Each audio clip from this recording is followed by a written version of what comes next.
I have seen these online and been quite curious. These are the SmartWing blinds, and the reason I've been quite curious about them is because you can control them from your smartphone. They actually reached out and offered to do a full custom set of blinds for our home, and they're here. Today I'm gonna unbox it, give first impressions. We're gonna install these things, and I'll tell you how it goes. This was just one of many boxes the blinds arrived in. Each box was one window, and our house has like a bunch of windows. Everything was really neatly and sleekly packaged. Nothing was damaged, but there also wasn't a ton of extra packing material taking up a bunch of extra space to deal with. And it's 2 brackets per window, and each box included all the necessary hardware to get it into place.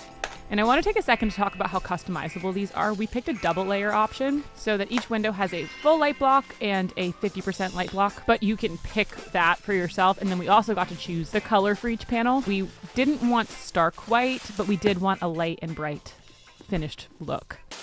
Okay, I don't think I want to like unroll this part just because I don't want it to make a mess of it.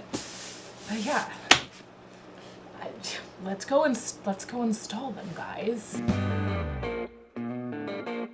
Okay, so the first order of business is getting the old blinds down and then cleaning the window frame. These have been up probably for over 10 years. Not on purpose. There was just always something more interesting to replace that took the attention. You know what I mean? Here's the brackets that it came with. The pieces slip together like shown, and then it's just 2 sets of a nut and a bolt to secure it, like this.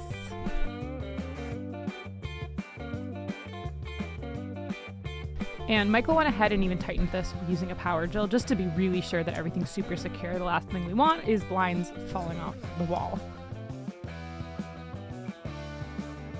Next step is measuring out from the window frame where we want to install it so we know it's going to be nice and centered.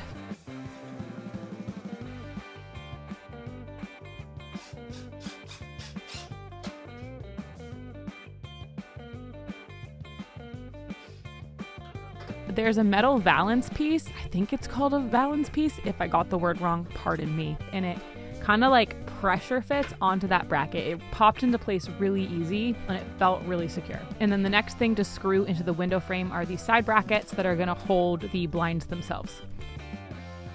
It's tight to film exactly what's going on inside that bracket, so I'm going to do the best I can to describe it. The side of each blind winds, and there's this nub that goes in and out. So we're putting it up into place, winding it, and then the nub is going outwards and then getting caught by the bracket. And then the side that I'm holding in the picture had its own little nub that just popped into a slot. And then we repeated it for the second blind, and we made sure that we put them in the right positioning. We did it wrong first off camera.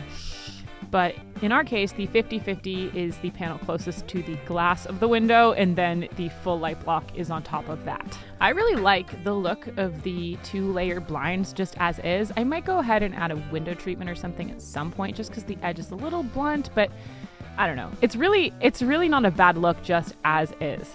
They came with instructions on how to get them hooked up to the control thing, which we followed and got on the first try. Very, very easy instructions.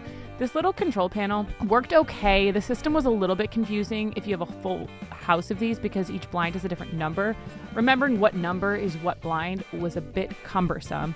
However, it was irrelevant because it syncs to Apple Home where we can give each blind a name of our choosing and control it from the iPhone, which both of us ended up preferring. So that's what we're going to stick with. You can actually even set them to automatically go up and down depending on the time of day, where you don't even need to interact with the blind at all. So we've been living with them for about a week, and they are now all set up and all programmed, and I like them.